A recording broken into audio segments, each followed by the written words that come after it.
Hey everyone, Brendan Snyder here. How are you? Thanks so much for joining me, and welcome to another episode of New Music Finds, where I like to collect together all the different things that I purchased over the past week and present it to you, give you a little bit of background on why I bought it, where I bought it, that kind of stuff. And I get it from different places like, of course, online retail like Amazon and eBay and stuff like that, but I get it from my local record stores as well. I've got 23 things to run through with you. We'll get into it here in just a bit, but before we start, if you're new to my channel and you haven't already hit the subscribe button, please do. Also, leave a comment, hit like, all those things help support my channel. I'd greatly appreciate it. And of course, as an added bonus, by turning on notifications, you'll never miss an episode and you'll stay up to date on everything going on in the world of music, just like this, with New Music Finds, talking about all the different things that I've picked up recently. I'm hoping to turn you on to some new stuff, or at least remind you of some cool stuff maybe that you have in your own collection and want to pull out. That's at least the point of these kind of shows.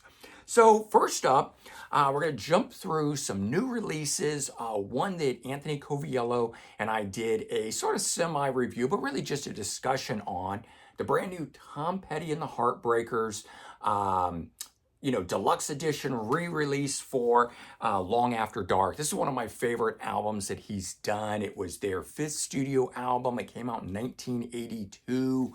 And for me, this is just top to bottom a great album. So I was super, super excited they were doing this. But I have to say I was a little bit bummed when it wasn't a full-on box set. And we get two CDs and we get a Blu-ray. I'm not really interested in the Blu-ray, but then I know there's a bunch of you out there that are interested in the Blu-ray and not the CD. So I guess it kind of goes both ways.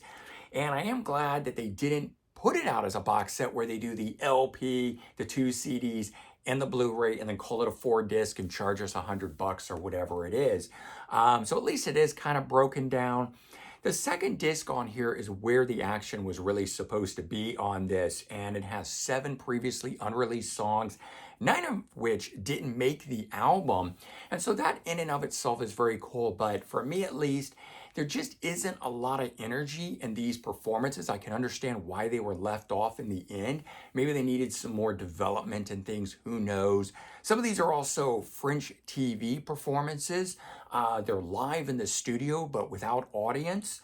So who really knows why it is the way that it is? They're good songs. I'm enjoying hearing it. I do like it. I mean, anytime I can get unreleased Tom Petty, I'm going to go for it. But I have to just say, the second disc just doesn't hold my interest all the way through, especially the way it is sequenced, kicking off with Stories We Could Tell, which is a pretty mellow track to kick it off with.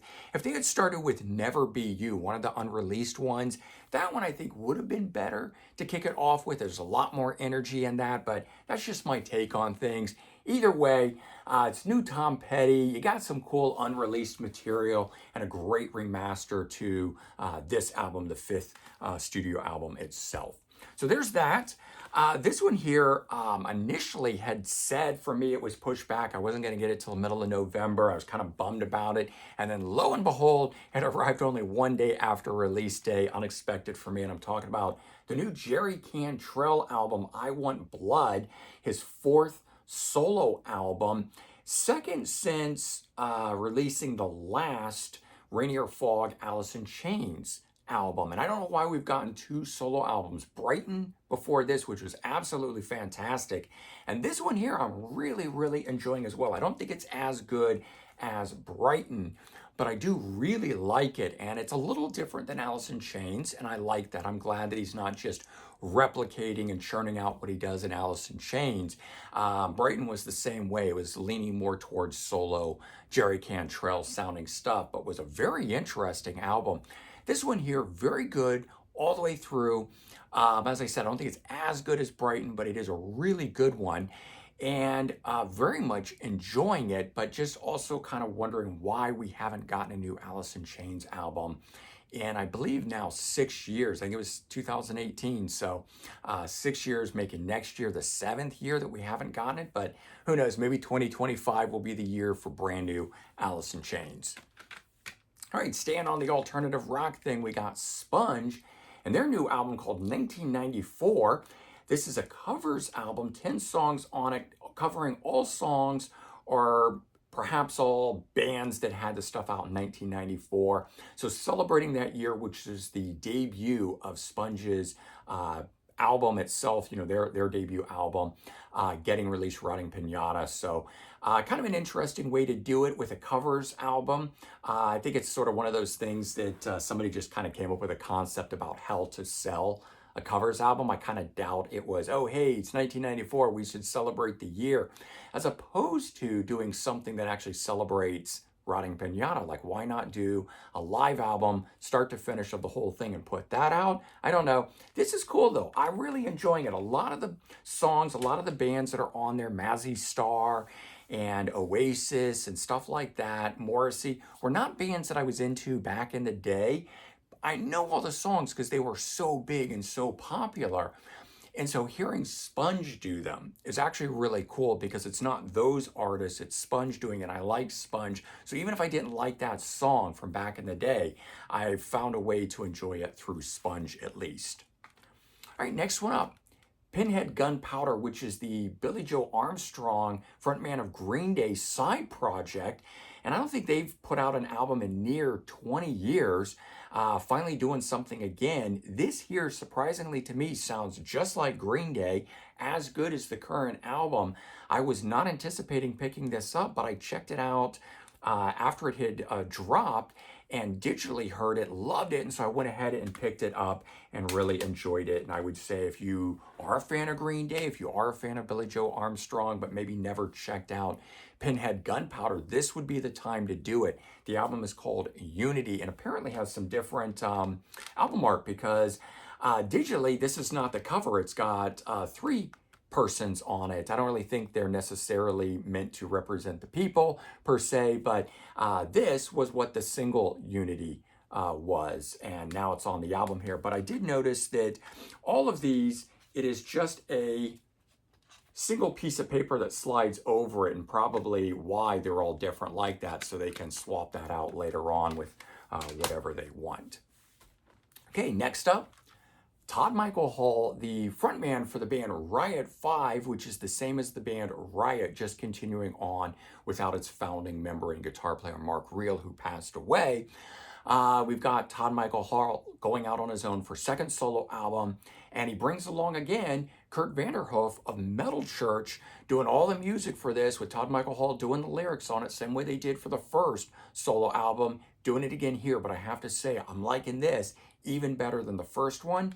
So another album I was not planning on picking up, but after streaming it was so good, I had to pick it up anyway. All right, this is one I was really excited about. MC5 Heavy Lifting, their first new album in 53 years. Kind of bittersweet because the two remaining members have since passed away while we were waiting for this to come out. Unfortunately, Wayne Kramer has passed away and Dennis Thompson, both of those guys. So unfortunately, like I said, a little bittersweet, but it's nice to get it. Unfortunately, just no one really left to promote the album. And I'm kind of worried it's just going to sink without a trace. And this is produced by Bob Ezrin, so it's really done well. We got a lot of cool guests on here. We got Tom Morello from Rage Against the Machine and Slash from Guns N' Roses. So a lot of cool people really enhancing the music on this. It's very well done, but I really wish Wayne Kramer was still around to go out and promote the album and really kind of help give it its due. It's really just a Wayne Kramer solo album since he's really the only guy that's left doing it, but cool nonetheless that it came out under the MC5 name. House of Lords, Full Tilt Overdrive, latest album. It was due out, well, I mean, did come out a week or two back, but I didn't get my copy until just now. So finally have it at least, and certainly not a letdown. I had high hopes for it. New keyboardist Mark Mangold from Touch was on the last album. He's still on this album. That had really excited me, so I was looking forward to it, but I didn't quite know what to expect, and I'm happy to say that did not disappoint. This album here feels a bit more rocked up than the last one, which always has been in the AOR melodic rock vein, but I feel like this one has a bit more of the hard rock sound to it than, say, the last album, or really any House of Lords material. I just kind of really noticed that this one was rocking a bit. And so it's interesting that it's different like that, but yet, in my opinion, just as good as the last album. All right, next I got a couple albums that I've talked to you guys about during the What Just Dropped series that I do, where I go through all the latest and greatest releases for that particular Friday. And I always seem to stumble across a few things that excite me. And then, of course, I tell you guys about it. And I oftentimes order them for myself. And I did with this, Fans of the Dark. The album is called Video. I think they're an Italian band. I can't remember. Could be Swedish, can't remember. But very interesting. AOR, melodic rock, a lot of synthesizer, very kind of synth wave 80s sounding keyboard, but also AOR melodic rock sounding style stuff. Don't really know any reference to any of the other members or anything in there, but it is put out by Frontiers Records, which certainly says a lot about its quality. But that cover just totally spoke to me. I'm not really sure what's up with the name though. Fans of the Dark sounds kind of weird, and they have this monster on all three of their album covers, this one being the third album. But I really liked this one more so than the last two, which I checked out after the fact. They're cool, but this one here I can see why, because it weighs use of heavy synth keyboard is on it. And this next one here really impressed me. Digitally, I was loving it. When I got the CD, love it even more. A group called The Hot Damn, all-female group, debut studio album, but it's really a collection of 12 singles. The band has released starting in 2021, I believe, up through present day, all gathered together now. So it's not really a full-length album recorded all together in one take, because it's all been singles. But the songs are fantastic and really well done, and I guess it's no different if a band takes 3 years to make an album. That's really what this is right here. But this is a really good sounding thing. If you're a fan of the Donnas or any of the other female-led rock groups like that, this is probably right up your alley. But what I noticed about this, what sort of set it off as something different for me, was that the vocalist sounded like she had a little bit of a twang in her voice. So sort of like country vocals with a hard rock band that's got some pop sensibilities to it. All in all, though, very memorable style writing and sound to them, and would highly recommend The Hot Damn. This is called Dancing on the Milky Way, debut studio album from the band. Really good stuff.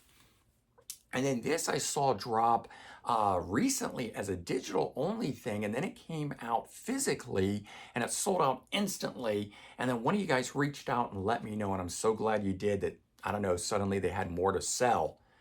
Tora, remember them from the late 80s and early 90s? So they just dropped this called The Best of the Rest, and it's got 4 new songs that were recorded back around 2021 and released individually as singles at the time. So you get those, and then you get a bunch of other demos that were recorded back in their heyday from their first 3 albums.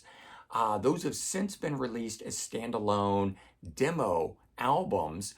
But they've gathered that up, and that's why it is the best of the rest, because it is the best of that material plus those 4 new studio songs. It's just in the cardboard sleeve like this. Initially, only 500 copies were said to be released, and they had said that was all they would release, 500 copies only. And it said sold out. And then they miraculously are selling it again. So pick it up while you can. I don't know if there's anything different from, to this one from the original one, but I am really glad to get a physical copy of it. I've been a big Tora fan and was bummed that I wasn't going to be able to get one, and now I've got one. So I thought I was going to have to track it down on eBay through a resale, but the website is selling it. Okay, another thing that I got off of eBay was U2 Atomic City, a CD single of their One Lone new song that they had recorded to promote their stay or their residency at the Sphere in Las Vegas, hence the name Atomic City, because the testing of the atomic bomb was in Nevada area back when it was done originally. So Las Vegas has also had the name Atomic City over the years. So yeah, that's why it's called that, at least. And it's the only song that's on here, and I did pay way too much to get it, but I really wanted it in the collection, and I like the song. And it all comes down to as well that on November 22nd, we're getting the 5 CD deluxe edition box set of How to Dismantle an Atomic Bomb that's coming with the Shadow album, How to Reassemble an Atomic Bomb, with 10 songs from those sessions, 5 of them being previously unreleased. And I'm so excited about getting that as essentially like a new U2 album that I just needed some more U2. And knowing that this song was out there, I thought, I'm going to get this because right now would be the time. I will play this thing incessantly, gearing up to the release of that album, and at least it will make it worthwhile in my book. And this next one came about because of, I think it was 2 weeks ago, Motley Crue dropped the Canceled EP, which came out in a jewel case, and the song Canceled ended up being better than expected. And even though I'm not as blown away by the other 2 songs, Dogs of War, and I really don't care for the cover song, Fight for Your Right, on there, but all in all, I was very happy with it, and it did set me off on a Motley Crue kick, and I broke out all their stuff and was really enjoying it. And so I'm just searching online, and I've got, in my opinion, everything I could possibly own from them, musically wise. And then once in a while, I stumble across something that I don't have, and I'm like, wow, how did I not know about this? So I found a single disc edition of Red, White, and Crue. I have the 2 CD edition, but you guys know how I feel about double discs. I'm not a fan. Plus, that was in a digipack. This is in a jewel case. So I get a single disc greatest hits, plus it's in a jewel case. And that really wasn't the only aspect of it. It was what they chose. Instead of just editing it down to only the hits, they kept some of that rare stuff on here, which was the whole reason that I liked the double disc set in the first place, mainly for the 3rd track that's on here, Black Widow. It was a outtake song from Shout at the Devil. It appears on, or did at the time, the reissue at the time, the Crucial Crew reissues, which have since been edited down, and now Shout at the Devil does not have that unless you picked up the most recent deluxe edition box set, which put it back on it, but it was available on the single disc reissues at the time. Anyway, that's on here. A remix of Too Young to Fall in Love is on here. You get the Home Sweet Home 91 remix edition instead of the regular one. You get Hooligans Holiday is on here. Again, I thought they would have left that off, being that it was John Corabi and not Vince Neil, but that's on here, and that's an edited version. You also get Bitter Pill from their first version of the greatest hits that they did, which has since been dropped in favor of adding more songs from their catalog now. And you get the 2 new studio songs, the original songs. They dropped the Rolling Stones cover song. That's fine by me. But they put on here the rock mix of If I Die Tomorrow. And so all in all, it made this really exciting for me because I get the hits, but I get the rarities. So this for me felt a lot like the way Decade of Decadence was, because that had rarities and alternate versions and outtakes and new material when that came out, and I absolutely loved it. And that's the way this is, both single disc editions, both out of print at this point. So very glad to get a copy of this. Don't know where, it's from, kind of a thing. I ended up getting it from Poland. And I don't know if this is a Polish release or whether that person got it from somewhere else. But all in all, cool to get a single disc edition pared down, in my opinion, to exactly what it should have been as a single disc. In fact, the only thing that's missing from this would have been if they had included Smoking in the Boys' Room. That is not on here, but every other big hit and stuff that you would imagine is part of this. So that was a lot of fun to get. Okay, so I filmed a Scores from the Record Store episode, and it includes some of the next stuff that you're going to see here, but I got some other stuff as part of this. And I made sort of an immediate Donnas collection by picking up 4 releases. So Donnas turned 21, Spend the Night, and then Gold Medal. And I also picked up Greatest Hits Volume 16. So these 3 studio albums, very cool. This here, I knew it was some re-recordings and live and, outtakes and stuff like that. But I have to say, this turned out to be the best of all of the things because it kicks off with 2 new songs. And then it does 2 songs from my favorite album, the only one that I had from them, Bitchin', which is obviously a throwback era '80s album, or I should say, obviously that's why I like it, because it's a throwback '80s era sounding album. So on here we get 2 new songs, then we get 2 songs from Bitchin', and then it goes into a bunch of re-recordings and stuff like that. So it brings their stuff all up to present day sounding until you get towards the very end, and then you get some of that original stuff, and the quality drops a little bit at that point. But I gotta say, I really, really enjoyed this. Even the 2 live tracks that are on here that do some of their older material, it was great to get that. So I was enjoying that. And from that, I decided to go ahead and pick up this, the Donnas early singles from 95 to 99, a 4-year span of stuff, basically before they broke big. And this was a record store day only release that finally got a wider release as well as a CD release, because it came out on LP at the time. And so the early stuff on here is very, very demo, lo-fi quality recording stuff, but about halfway through it picks up and it gets a lot better. The last 5 songs on here are cover songs, and that's where it turned out to be really cool. They do Speedin' Back to My Baby, the Ace Frehley song, Wigwam Bam, a Sweet Song, School's Out from Alice Cooper, Strutter from Kiss, and Keep On Lovin' You from REO Speedwagon. And I really wish they had started it with those and gone backwards and left that lo-fi stuff to the end, but I get it. It's cool. Either way, it's great to get it. I'm glad to have it in the collection. And so right there off the bat, I added 5 Donnas albums to my 1 that I already had, and now I've got 6 Donnas albums. So an instant Donnas collection happened, at the snap of a finger, which was kind of cool. Okay, last week I picked this up, the Stooges debut album, the John Cale mixes, and I just fell in love with that, and it kicked off a whole Stooges and Iggy Pop love fest for the past week, of which I picked up this, the Stooges Heavy Liquid. It's out on Easy Action, and it's got studio recordings from London 1972, so just before the recording of Raw Power, and then Detroit and New York 1973, which is the stuff that really led up to the Raw Power sessions. And so you get 17 tracks total, all studio, varying quality, but cool nonetheless, and done really well in my opinion. It's good packaging. And also from those in-between years was this one here, Iggy and the Stooges, called Move Ass Baby. This is out on Lemon Records, so another good label that does these things that you can trust.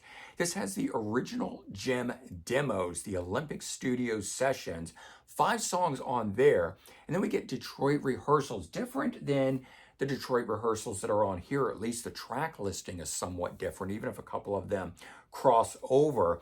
We get another 8 tracks on here doing all kinds of different stuff, including that song Move Ass Baby that you get the title track for. And then The New Order, which was a band that Ron Ashton did along with Dennis Thompson. Those 2 guys there, Dennis Thompson being from the MC5 and Ron Ashton of Iggy and the Stooges. So cool thing that they did after the fact. This here being a 2023 remix version put out by Cleopatra Records. So if you've ever heard the original, it is markedly better with this new remix that they've done on it. So I was glad to get that, because I never picked that up back in the day. And then to find out that it had a 2023 remix made it even that much more exciting for me. And just because I was on that kick of MC5 and Stooges, and I knew that there had been these offshoot bands like The New Order, I had also known about this, Sonic's Rendezvous Band. So this was Fred Sonic Smith's band of the MC5 afterwards, but we also have in here Ron Ashton. So that was really cool. A live show from 1980. It's really good quality. It's on Easy Action Records. And so just picking up a few more things that flesh out my Stooges and MC5 collection there. All right. I also picked up a live Iggy Pop album called At the Channel Boston 1988.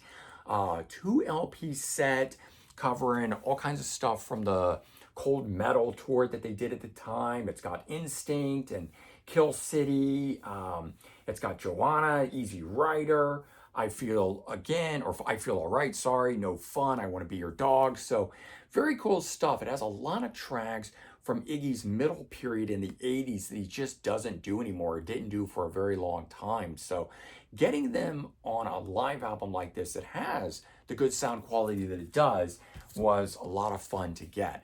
I will take live albums like those because those set lists are so different than the greatest hits packages that you get all the time. That's when I like live albums. And then I picked up Iggy and the Stooges, the Raw Power album, and you get two versions of the album here. You get the original 1973 Bowie mix and the 1997 remix by Iggy Pop himself on here, and that's really just to go along with my John Cale mix of the debut. I've got the original Bowie one, which I didn't have because the CD is the reissue of it has since replaced it with the Iggy Pop 1997 edition of it. But yeah, there you go, man. 23 new things that I picked up this past week. Hopefully enjoyed seeing all these different things. And again, maybe some of it has sparked some interest in you to go out and search some stuff out, or go back to your catalog and pull out some cool stuff that you've got, lurking in your catalog. All right, everyone, take care. Have a good one, and I'll talk to you real soon. Bye-bye.